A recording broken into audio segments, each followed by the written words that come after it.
प्रभु यीशु मसीह के महान नाम से और एक बार इस नए दिन के लिए मैं प्रभु का धन्यवाद देता हूं। प्रभु हमारे जीवन में सब प्रकार की भलाई की बातों को करने पाए, क्योंकि भलाई का परमेश्वर लगातार हमारे जीवन को भलाई की बातों से बदलकर बड़ाई और प्रशंसा की बातों में लाएगा। मेरे साथ एक वचन को और हम ध्यान देंगे। मरकुस का पत्री उसके दूसरे अध्याय 12वां वचन। मरकुस रचित सुसमाचार की पत्री दूसरे अध्याय 12वां वचन। वह उठा और तुरंत खाट उठाकर सबके सामने से निकल कर चला गया।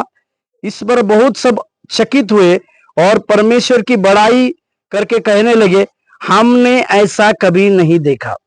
मेरे प्यारो, एक लकवे के रोगी को परमेश्वर शब्द के दिन में चंगाई करने की इस बातों को हम देखते हैं। ये लकवे का रोगी जो अपने 4 मित्रों के बड़े विश्वास के साथ उस जगह पर लाया गया था जहां पर प्रभु यीशु मसीह घर में थे, और यीशु मसीह ने उन 4 मित्रों का विश्वास देखकर और ये बात देखकर कि ये लकवे का रोगी जिसे शत्रु ने बहुत सालों से जकड़ के रखा है, उसकी बातों को देखकर प्रभु यीशु मसीह ने उस लकवे के रोगी को उस खाट से उठकर चले जाने के लिए कहा। क्योंकि यीशु मसीह के बोलने में जो सामर्थ्य थी, यीशु मसीह के बातों में जो सामर्थ्य थी, वो हर एक बीमारी को एक अधिकार की तरह अधिकार की तरह बोलते थे। इसी के लिए बीमारी हो, चाहे तूफान हो या किसी भी प्रकार की दुष्ट आत्मा की बातें हो, यीशु मसीह की बात सुन के वो चली जाती थी। और यहां पर भी एक देखते हैं, जो रोगी खाट पर लेटकर आया था, उस बीमारी को यीशु मसीह जब डांटते हैं तो यहां पर एक चमत्कार होता है। मेरे प्यारो, यहां पर मैं कहना चाहता हूं, यीशु मसीह के बोले गए शब्द में सामर्थ होता है, और यीशु मसीह के बोला गया शब्द इस पवित्र शास्त्र में लिखा है।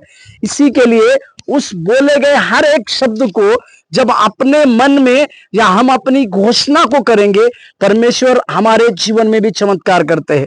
जैसे यीशु मसीह ने उस खाट पे लेटे हुए उस लकवे के रोगी को कहा, तो वहां पर लिखा हुआ है, वो सबके सामने उठकर निकल कर चला गया। मेरे प्यारो, जिस बीमारी ने इसे कई साल तक लकवे में रखा था, वो बीमारी यीशु मसीह के उस शब्द के द्वारा निकल गई है।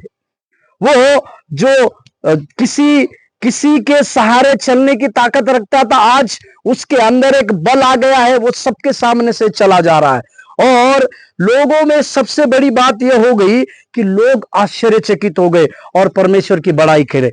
मेरे प्यारों, जब किसी को परमेश्वर चंगाई की बातों को देता है या परमेश्वर किसी के जीवन के लिए अद्भुत चंगाई देता है, उसमें लोगों के द्वारा आश्चर्य कर्म की बातें होती है और लोगों के द्वारा परमेश्वर की बड़ाई की बातें होती।